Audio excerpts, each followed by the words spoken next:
Boa noite, professora. Como você pediu aí, você passou um problema, né, para cada um e pediu para a gente explicar o que é o problema, para que é utilizado dentro da computação. Caso exista um pseudocódigo, apresentá-lo com uma breve explicação. O meu problema foi o do caixeiro viajante e eu vou explicar sobre ele, né? Bom, vamos lá.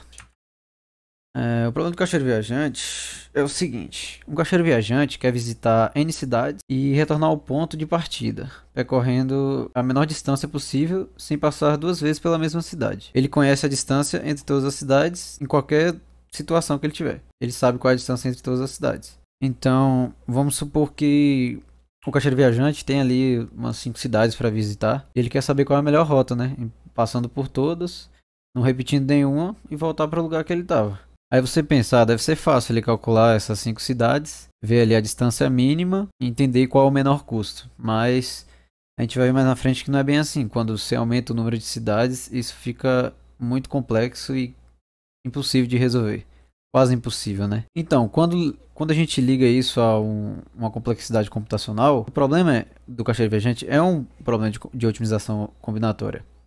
E a primeira coisa que podemos pensar para resolver esse tipo de problema é reduzi-lo ele a um problema de enumeração, né? Nós achamos todas as rotas possíveis e usando um computador calculamos o comprimento de cada uma delas, e então vemos qual é a menor. No caso, o que a gente vai fazer? A gente vai calcular todas as rotas possíveis que tem ali, até voltar à nossa origem, e ver qual foi a menor. Existem outras resoluções, mas essa é a mais simples de você entender e que não é eficaz quando se tem muitas cidades. A gente vai ver isso. Aqui eu vou demonstrar mais ou menos como seria um problema com 4 cidades. Seria bem simples. Até você olhando para as rotas, você ia conseguir facilmente saber qual é a melhor rota. Como nós calculamos a quantidade de rotas possíveis que tem para cada um problema? Vamos tomar como ponto de partida o S, né? O S tem 3 possibilidades de visita. Ele pode visitar o O, o M ou o N. Então, a gente marcou o 3 aqui, certo? Vamos supor que eu visite primeiro o O. Vou pro O, e agora o O tem 2 possibilidades de visita, que é o M ou o N, que é esse 2 aqui. Então ele pode visitar o M ou o N. Vamos supor que o O visite o M, certo? Ele visitou o M, e agora o M tem apenas uma possibilidade, que é o N, que é esse 1 aqui.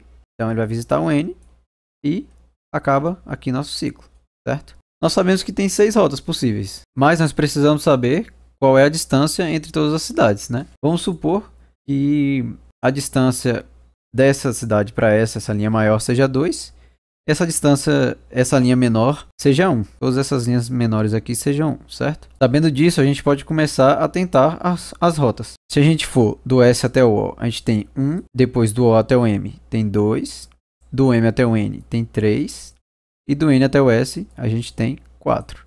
Então o valor total da minha rota foi 4. Eu tenho que voltar para o S.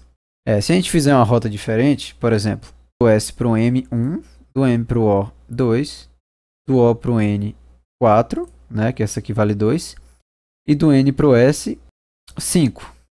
Então a gente já vê aqui que essa não é a melhor rota. O caminho dela deu 5, sendo que a outra que a gente fez deu 4. Sabendo disso, olhando para todas essas rotas e para essa quantidade de cidades, a gente facilmente vai descobrir que uma melhor rota pode ser essa, né, que dá 4, ou a melhor rota pode ser essa, o inverso, que também vai dar 4. Enfim, a gente consegue facilmente fazer todas essas rotas aqui e ver qual é o menor caminho. Por exemplo, aqui é o problema com 5 cidades. Aqui já começa a complicar mais um pouco, porque com 4 cidades, se a gente for reparar, a gente tem 6 rotas possíveis. Mas com 5 cidades, a gente já pula de 6 rotas possíveis para 24 rotas possíveis. Então a gente vai percebendo que, a depender do número de cidades que a gente tem, a gente vai ter muito mais trabalho, certo? Logicamente, se a gente fizer essas 24 rotas possíveis, a gente vai conseguir chegar a um resultado bem rápido, porque só são 24, certo? Ainda mais se a gente colocar um computador para fazer isso pra gente. É aí que tá. O computador vai conseguir fazer isso muito mais rápido que a gente e vai conseguir calcular. Mas isso porque a gente só tem 5 cidades. Agora a gente vai imaginar um problema muito maior, que é o problema do candidato. Ele se trata de como minimizar o custo de visitar de avião todas as capitais brasileiras sem pousar 2 vezes na mesma cidade. Nós temos 27 cidades, que são todas as capitais. Então, vamos supor que a gente tome como ponto de partida Brasília, né? Brasília, primeiro, inicialmente, ele vai ter 26 possibilidades para visitar, certo? Ele vai ter 26 ali cidades que ele pode visitar. Pode visitar essa. E caso eu visite uma dessas, a outra vai ter 25 possibilidades, que foi o que a gente viu lá atrás. Então, sabendo disso, nós vamos fazer o mesmo cálculo, que é fatorial de n menos 1.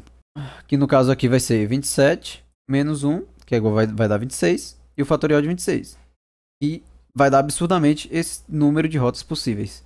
Para um computador calcular todas essas rotas possíveis, mesmo se ele demorasse 1 milésimo de segundo para calcular todas essas rotas, transformando isso para anos, daria mais ou menos todos esses anos aqui para o computador terminar de calcular qual é a melhor rota. Ele teria que passar por todas para ele te dar o menor número que sairia dali.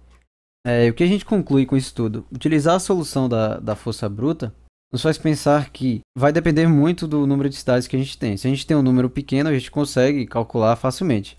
Mas se esse número começa a se estender muito, o número de rotas possíveis vai aumentar demasiadamente. E isso para qualquer computador vai ser muito difícil ser calculado. E esse foi o problema do caixeiro viajante.